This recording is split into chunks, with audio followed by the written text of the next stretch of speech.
হ্যাঁ, ঠিক আছে, আমি টাকা দেব, কিন্তু তার বদলে তোমাকে একটা শর্ত মানতে হবে। শর্ত? কি ধরনের শর্ত? আমাদের পরিবার খুব শিগগিরই যোধপুরের সবচেয়ে বড় কোম্পানি চ্যারিয়েট গ্রুপের সঙ্গে কাজ করতে চলেছে। যদি আমার প্রতি এখনো তোমার সামান্য সম্মান থাকে, যদি আমাকে এখনো তোমার ঠাকুমা বলে মনে করো, তাহলে এক্ষুনি গৌতমকে ডিভোর্স দাও আর চ্যারিয়েট গ্রুপের চেয়ারম্যানের ছেলে কবিরকে বিয়ে করো।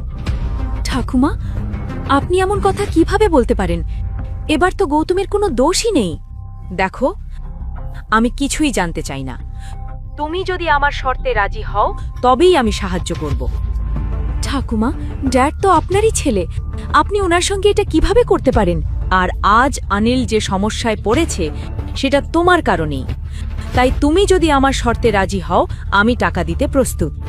ঠাকুমা। অভনি এখন আর কোনো পথ দেখতে পাচ্ছিল না। অভনি, প্লিজ চিন্তা করো না, আমি কিছু একটা করব। কি করবে তুমি?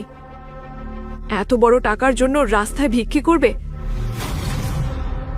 আপনি আমার কথা শোনো, আজই এই মানুষটাকে ডিভোর্স দাও। ও তোমার জীবন থেকে বেরিয়ে যাবে, তাহলেই ঠাকুমা আমাদের আবার বাড়িতে ঢোকার সুযোগ দেবে। তার উপর কবির তোমার বন্ধু, সে তোমাকে ভালো করে চেনে, আমি নিশ্চিত সে সাহায্য করবে। তার বাবা খুব ধনী, 30 লাখ ওদের কাছে কিছুই না। চলো আপনি।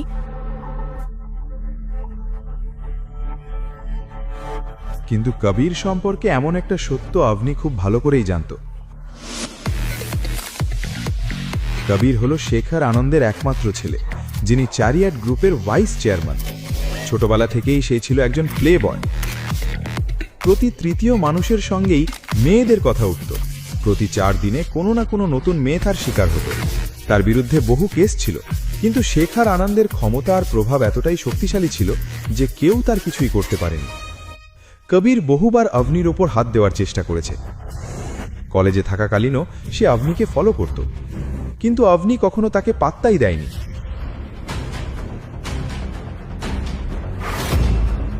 অন্যদিকে এতক্ষণ শান্ত থাকা গৌতম কবিরের নাম শুনেই রেগে উঠল, কিন্তু সেই মুহূর্তে কেউ তার কথা শুনতে রাজি ছিল না।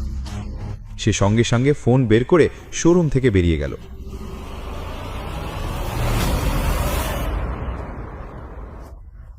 মোবাইলে একটা নম্বর ডায়াল করল। কল লাগতেই রিংটোন শোনা গেল আর তার হার্টবিট দ্রুত বাড়তে লাগল। হ্যাঁ, বলছি। হ্যালো মুন্সিজি, কেমন আছেন? সেই সময় সে যার সঙ্গে কথা বলছিল